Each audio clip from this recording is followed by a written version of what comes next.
ভদ্র ও নম্রভাবে ব্যবহার করলে মূর্খরা ভাবে তুমি দুর্বল, কিন্তু তারা এটা জানে না যে এই গুণটি অর্জন করা কতটা কঠিন। ভাই, এখন সমাজটা এমন হয়ে গেছে ভাই, তুমি যার সাথে যত ভদ্রভাবে নিজেরে পেশ করবা, যার সামনে যতটা ভদ্রভাবে নিজেরে প্রেজেন্ট করবা, সে ততটাই মূর্খ ভাবতে থাকবো তোমায়।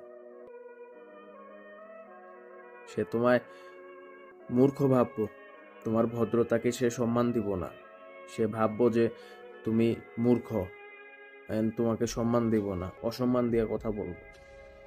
সুতরাং ভদ্রতা তার সাথেই দেখাও যে তোমার ভদ্রতাটা পাওয়ার যোগ্য, যে তোমার থেকে ভদ্রতা পাওয়ার যোগ্য না, কিংবা তোমার ভদ্রতা এবং নম্রতাকে যে ছোটভাবে দেখবো, তার সামনে কোনোদিনও ভদ্র সাজতে চাইও না। লাভ নাই তো ভাই।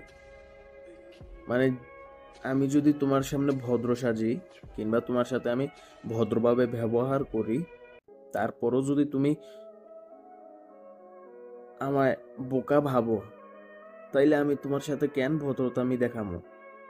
আমার ফায়দা কি আমার? সুতরাং ভদ্রতা তার সাথেই দেখাও যে তোমার ভদ্রতাটা বোঝে, যে তোমার ভদ্রতার মূল্য দিতে জানে। তোমার ভদ্রতাকে তোমার কমজোরি মনে করবে না সে। যে তোমার ভদ্রতাকে তোমার কমজোরি মনে করবে, তার থেকে দূরে থাকো, তার কাছে ভদ্রতা দেখাইতে যাইও না। ওকে?